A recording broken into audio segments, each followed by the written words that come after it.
Il y a beaucoup de gens qui vivent leur vie de cette façon. Ils sont aux commandes d'un avion en croisière à 10 000 mètres d'altitude et puis ils mettent l'avion en descente, ils sortent du cockpit et ils vont faire autre chose. Quand ils reviennent dans le cockpit, il est trop tard. Du coup, ils se sentent mal et ils se demandent pourquoi ce n'est pas différent. Ce que je veux dire avec cette image, c'est que ce qui nous fait nous sentir mal, c'est exactement ça. Je décide d'un objectif, pendant que l'année passe, je fais autre chose. À la fin de l'année, je suis déçu et je me sens mal. Pareil pour l'année d'après, et celle d'après, et celle d'après. Et si tu regardes bien, c'est ça qui provoque le mal-être, qui provoque réellement le mal-être et le mal-être sur le moyen et sur le long terme. Par exemple, je veux être en couple, je veux être plus musclé, je veux vivre de mon business en ligne et je n'y arrive pas. Alors tu as des gens qui te disent, puisque finalement ce qui provoque le mal-être c'est de décider quelque chose et de ne pas y arriver, peut-être que la solution c'est de ne pas se fixer de cap et de ne rien vouloir. Comme ça finalement, si on ne tente rien, finalement on n'est pas déçu. Mais qu'est-ce qui se serait passé si un mec comme Thomas Edison, qui a inventé après des centaines et des centaines et des centaines d'essais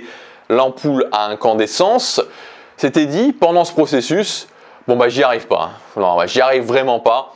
Finalement, voilà, autant continuer à s'éclairer à la bougie, c'est pas si mal. Si on avait réagi comme ça, en se disant on n'a pas de direction, on n'essaie rien, où est-ce qu'en serait l'humanité actuellement? Et donc, si tu regardes bien, d'où vient exactement le problème? Le problème, contrairement à ceux qui disent qu'il faut rien se fixer, le problème il ne vient pas de la direction que je me fixe, le problème ne vient pas de l'objectif. Le problème vient de la période entre les deux. Parce que si tu décides d'un objectif le 1er janvier et que le 31 décembre, tu n'es pas à cet objectif, tu te sens mal, tu es déçu.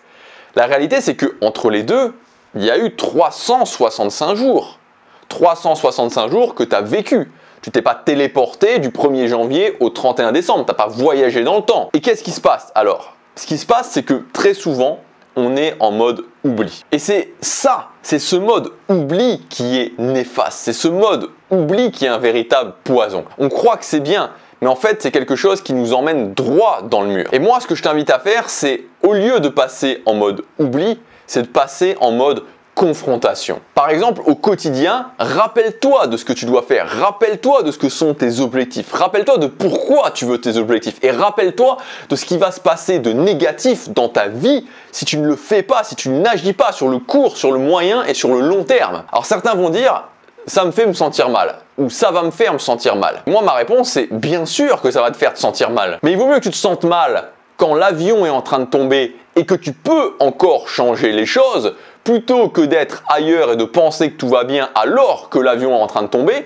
et que quand tu reviennes, il soit réellement trop tard. C'est pareil pour les objectifs. C'est beaucoup mieux de me sentir mal le 15 janvier et de prendre des actions pour rectifier la situation que d'oublier et de me sentir mal le 15 décembre. Se confronter, c'est plus dur, mais ça permet de sortir de l'illusion et d'être dans la réalité. Quand tu es dans la réalité, tu es forcément gagnant parce que même si tu n'agis pas, on est tous passés par là, on est tous passés par ce moment où on n'agit pas. C'est compréhensible. Mais par contre, agir et oublier, essayer d'oublier qu'on n'agit pas, là c'est grave. Parce que tu vas finir par te réveiller au bout de plusieurs mois, au bout de plusieurs années, et là les dégâts sont lourds. Et rappelle-toi, au final, quoi que tu veuilles, et quels que soient tes obstacles, il y a des solutions.